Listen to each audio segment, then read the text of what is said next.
তো সবার প্রথমে আমি এখানে নিয়ে নিলাম দুধ আর রিফাইন 2 চামচ 3 চামচ রিফাইন আর চিনি আধা কাপ, আর এখানে হলো 1 কাপ দুধ আমি নিয়ে নিছি সবার প্রথমে। তারপর আমি নিয়ে নিব চকলেট কেক বানানোর জন্য আমি দেখো 2টা চকলেট দিয়ে দিব এখানে। চকলেটটা এখানে পেস্ট করে নিব।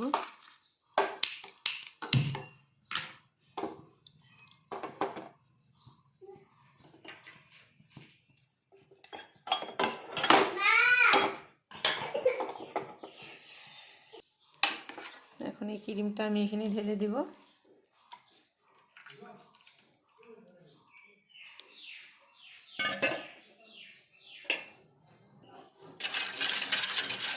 এখন সব মিক্স করে নিব।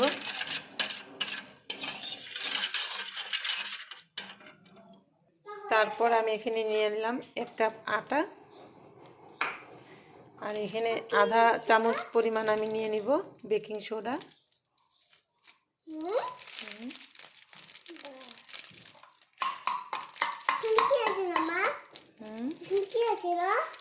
সোডা।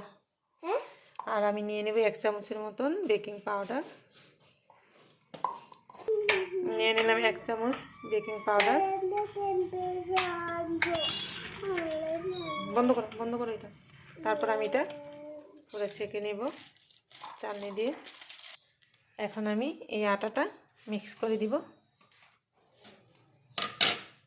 তারপর আবার আমি এটা মিক্স করব। আমি কালারটা আর অল্প গাঢ় হওয়ার জন্য আমি আবার দিয়ে দিলাম কয়েকটা চকলেট বিস্কুট। এই বিস্কুটগুলি দিয়ে দিব আমি এই যে বিস্কুটগুলি আবার দুধ দিয়ে গুলে নিলাম। এখন আমি দিয়ে দেবো এখানটা মিক্স করে নিব। এখন আমি এখানে কেকটা বসাবো। এখানে আমি 1 চুটকি লবণ দিয়ে দিই।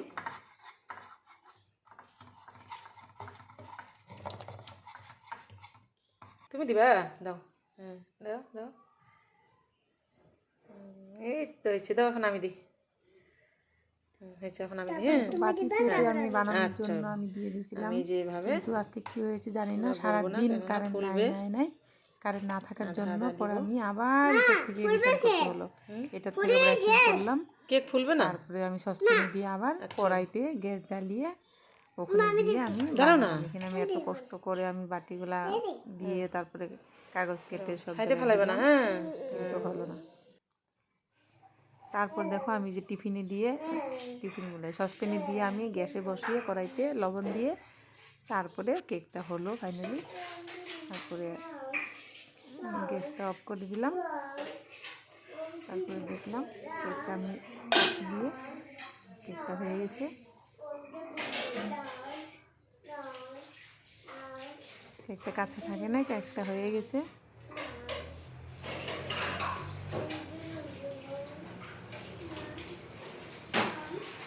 আমার কেক বানানোটা কেমন হয়েছে তোমরা বলবে কমেন্ট করে।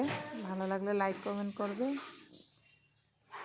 আমি বাটিতে বসানোর জন্য অল্প করে দিয়েছিলাম, কিন্তু এখন আমি এত বড় কাগজটা এখন উঠবো না, তো ঠান্ডা হয় নাই, যে ঠান্ডা হলো না, উঠে নাই, ফুলে নাই। আমার কেকটা হয়ে গেল। এমনি টেস্ট হয়েছে।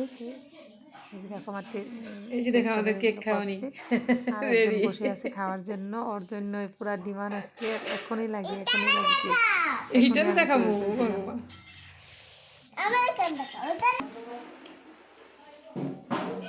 দিয়ে বাই সবাইকে।